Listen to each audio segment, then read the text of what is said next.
Ladies and gentlemen, welcome back to another parking lot preview here outside McKeon Park. Ready for a showdown between the Hyannis Harborhawks and the Wareham Gatemen. Hyannis coming into this game 3-1-1 against the 2-3 Gatemen.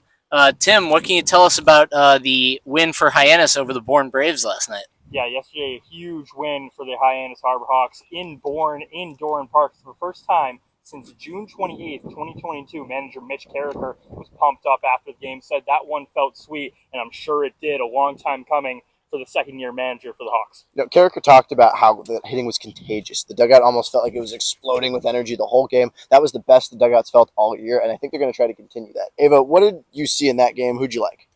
Chris Rember had some great infield work, and also at bat, he had some great hits yesterday. Matt also had some great hits as well. He's been really consistent at the plate, and I honestly think I just had him at the pregame interview, and I think he's ready to bring that same exact energy to the plate tonight. All right, yeah.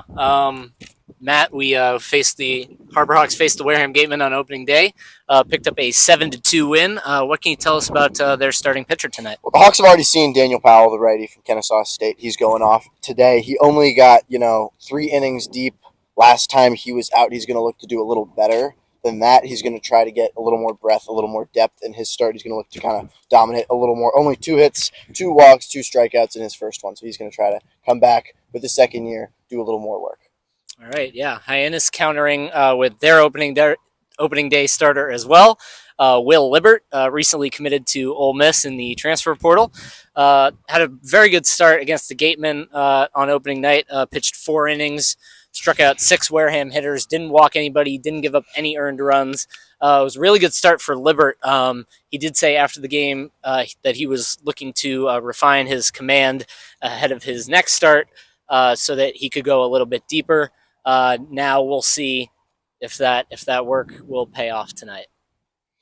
Ty Daly's going to lead the charge for the Wareham Gatemen. That's who's going to Libert's going to have to deal with. Rylan Luho, an A10, superstar that Tim, Ava, and myself all got to witness at UMass. We get to see some of these players come through, and some of them are just much better than some of the competition in the A10. Let's be frank, and we get to see them playing in the Cape Cod Baseball League. It's definitely a privilege. These are kind of the only guys that are really, tearing the cover off the ball, so to speak, getting the extra base hits, going the extra mile, putting in the RBIs. It's been a lot of singles for the Gatemen. They're looking to open up their offense a little bit. It's going to be a tricky one, though, against the Harborhawks today at their field. Mm-hmm. Yeah, absolutely. Obviously, you mentioned Daniel Powell, the starter for Wareham. Only one Harborhawk has an RBI off of Powell, despite Hyannis winning 7-2 against them on opening night, and that was Miles Bailey. He's in the lineup today. I think he's going to have a big game. But let's go with let's head over to player of the game and score predictions. We'll start with Tim. Ooh. Wow.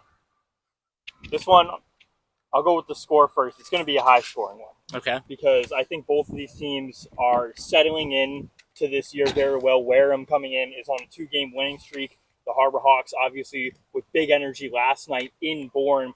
I think it's going to be a 10-7 Harborhawks win, an absolute slug out here. And my player of the game, man, let's keep that flow going for Chris Rember. He had a great day in Bourne yesterday. Did make one mistake on an error on a potential double play, but he also made that incredible play moving away at second base and throwing back to his left.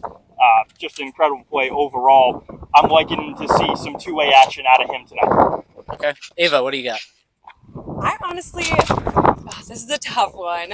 I would say Ryan McKay, because he actually wasn't in the game last night. He didn't play, but he had a great couple of games his first round around, and I think that he's coming back hungry tonight to show his spot tonight, and I think that he's going to play a really great game on both ends.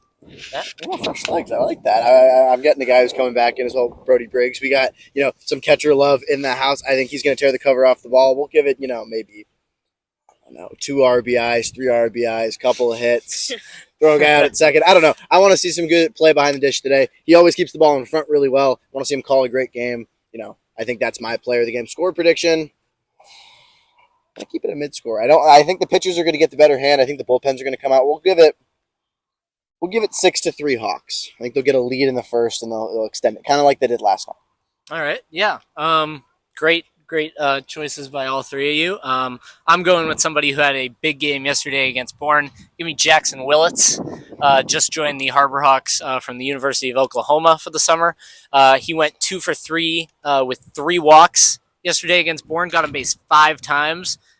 What a way to introduce yourself to the Cape League, in my opinion. I don't know if getting on base 5 times is in his future tonight, but I think he's still going to have a good game regardless. He's in the lineup at third base. Give me Jackson Willits as the player of the game, and give me a 7-5 Hyannis victory. All right, yeah. Guys, Ava, we got anything left? Tim, Matt, I think we got one more thing to say. Go Hawks!